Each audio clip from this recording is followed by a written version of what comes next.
यह प्राप्य कर्ण युगलम पटु मानुषत्वे राग शृणोति सततम च परापवादान सर्वार्थदम रसनिधिम विमलम पुराणम नष्टः कुतो न शृणुते भुवि मंद बुद्धि।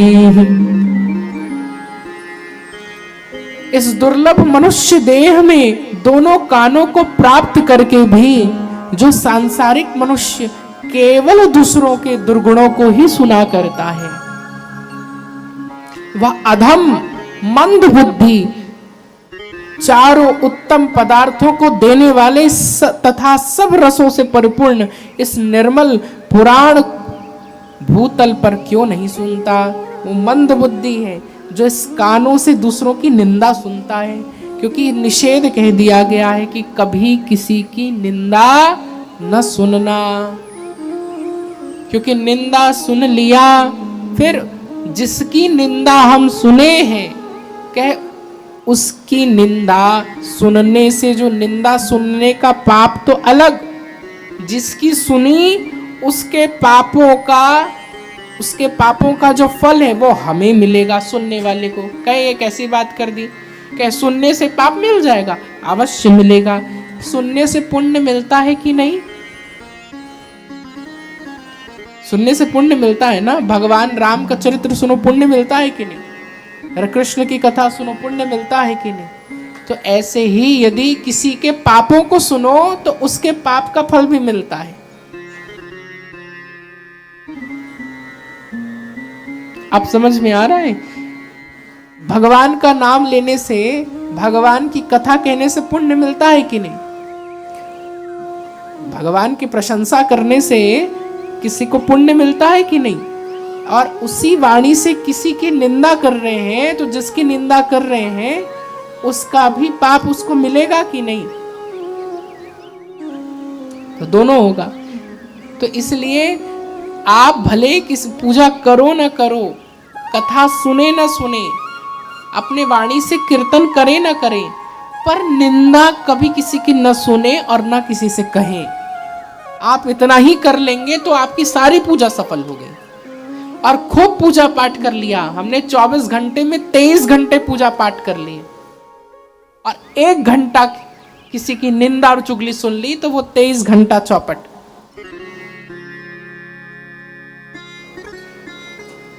आप लोगों के यहां घर में ऊपर टंकी लगा है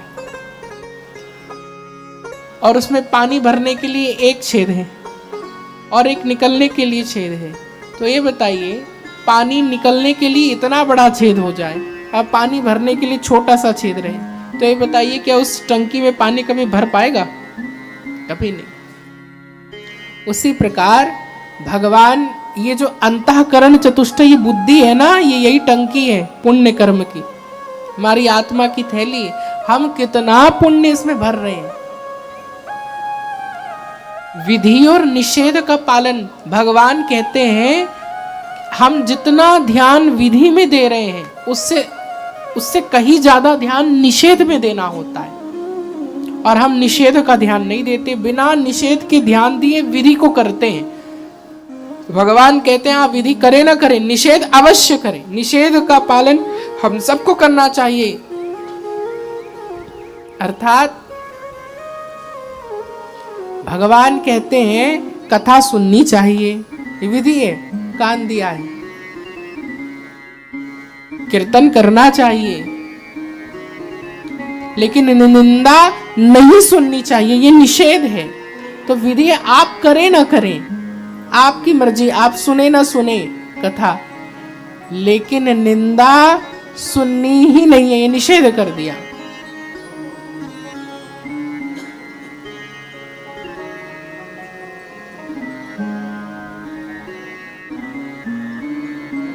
निषेध का मतलब समझते हैं?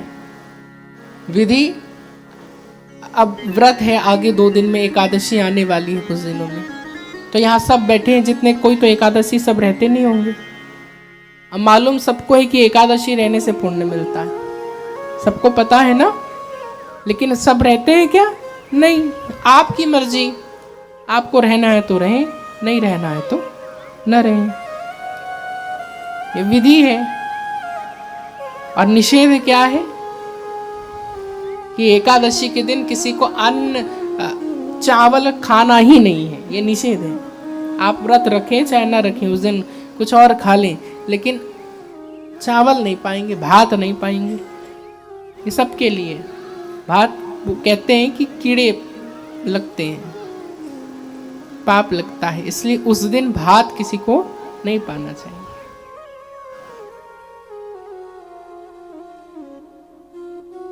विधि और निषेध, विधि में आपकी मर्जी, चलो ठीक है, आपको चाहना है तो ये करना। निषेध में आपकी कुछ मर्जी नहीं चलेगी, नहीं यानी बिल्कुल नहीं। तो क्या क्या है निषेध? उसमें तो यही कहा गया है सबसे पहला कि कभी किसी की निंदा न सुने और ना करें। ये बहुत गंभीर बात है, जो बहुत पहले तो लगी ये क्या है, पर यही सबसे बड़ी बात है। क्योंकि जैसा सुनेंगे वैसा बनेंगे। इसलिए हम क्या सुन रहे हैं, हमारा अंतःकरण वैसा बनता है। और यदि एक बार अंतःकरण वैसा बन गया तो संस्कार भी वैसे बनने लगते हैं। और जब संस्कार ऐसे बनने लगेंगे तो व्यक्ति का कर्म और भाग्य फिर बिगड़ने लगता है। इसलिए यदि भाग्य को सुधारना है, कर्म को सुधारना है, तो फिर हमें अंतःकरण को पवित्र करना पड़ेगा। और अंतःकरण पवित्र होंगे सात्विक श्रवण से। बहुत बड़ी बात है। इसलिए श्रवण अच्छा होना चाहिए हमारा। हम जिसकी निंदा सुन रहे हैं, कान बंद कर लो निंदा सुनते समय।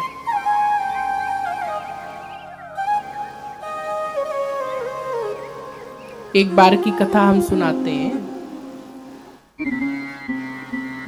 एक नगरी थी,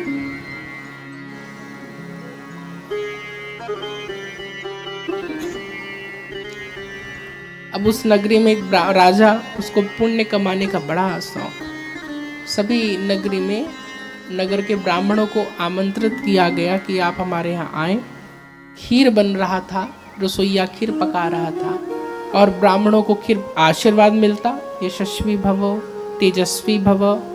तो वो खीर पका रहा था। खीर पकाते पकाते कुछ सामान लेने के लिए गया तो आकाश मार्ग में एक गरुड़ अपने मुख पे सर्प को दबाए जा रहा था। तो उस सर्प के मुख से विष की कुछ बूंदें जो है नीचे गिर गई और नीचे खीर था, उस खीर पे विष की बूंद पड़ गई।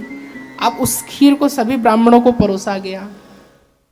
जितने ब्राह्मण है सब पा करके राम नाम कहीं, ये क्या हो गया, हमने तो आशीर्वाद लेने बुलाया था, ये तो ब्रह्म हत्या लग गया। इतना बड़ा पाप किसके ऊपर जाएगा? चित्रगुप्त जी कहने किसके ऊपर जाएगा? राजा के ऊपर। राजा कहे भैया हम तो कुछ नहीं, हम तो आशीर्वाद लेने बुलाए थे, रसोईया जाने, बनाया तो रसोईया है। रसोईया के पास गए महाराज, तो उन्होंने कहा हमें क्या मालूम, हम तो बना रहे थे, इसमें विष कहाँ से आ गया, विष सर्प का है, सर्प जाने। सर्प ने कहा भैया हमारी क्या गलती, हम में विष भगवान ने भरा है, हम विषैले ही हैं, इसमें हमारी क्या गलती, हमको तो गरुड़ ने पकड़ा था, गरुड़ जी ने क्यों छोड़ा? गरुड़ ने कहा इसमें हमारी क्या गलती, हमारा तो आहार ही सर्प है, हम वो नहीं खाएंगे तो क्या खाएंगे, आपने हमारा आहार ही सर्प क्यों बनाया? तो कहा अरे अभी किस पे डालें? तो ठीक है, इस पाप को अभी ऐसे ही रहने देते हैं, समय आने पर इसकी चर्चा। छोड़ दिया गया, वो भी चले गए। कुछ दिन बीता और उस राजा ने खूब पुण्य किया, लोगों को दान दक्षिणा सब कुछ दिया। समय बीतता गया। एक दिन चित्रगुप्त जी जो हैं वो वस्त्र बदल करके, भेष बदल करके वहां जाते हैं और वहां सबसे पूछते हैं वो पुण्य प्रतापी राजा को आप लोगों ने किसी ने देखा है क्या? हाँ, लोगों ने बताया वो महल है उनका, वो है, बहुत पुण्य आत्मा है। तो सब वाह ठीक, पाप अभी भी हवा में ही है, अभी तो उस राजा के पास भी नहीं गया, किसको दें किसको दें। फिर एक बूढ़ी मैया थी जो झाड़ू लगा रही थी, उनसे पूछे अरे ओ मैया। तो मैया ऐसे देखी, हाँ। तो कहे वो राजा का घर देखा है क्या, वो पुण्य प्रतापी? कौन? पुण्य प्रतापी नहीं, महापापी। सब ब्राह्मणों को मार दिया उसने। कहा अरे, तो कहा बस कहीं ब्रह्म हत्या लग जा, कहीं इसी को लग जा, क्योंकि तुमने निंदा किया मुख से। तो कहने का मतलब ये है कि जिसकी निंदा हम अपनी वाणी से कह रहे हैं उसका पाप हमें ही लगेगा, ये याद रखो। आप किसी के पुण्य का बखान करोगे तो उसका पुण्य के भागीदार आप होगे। आप किसी की बुराई का बखान करेंगे तो उसके बुराई के भी भागीदार आप ही बनेंगे। कर्म जुड़ गया है और कर्म जुड़ने के बाद उस कर्म का फल बनेगा और उस फल को भोगना पड़ेगा, बिना भोगे काम बनेगा नहीं। इसलिए कभी किसी की निंदा न करें।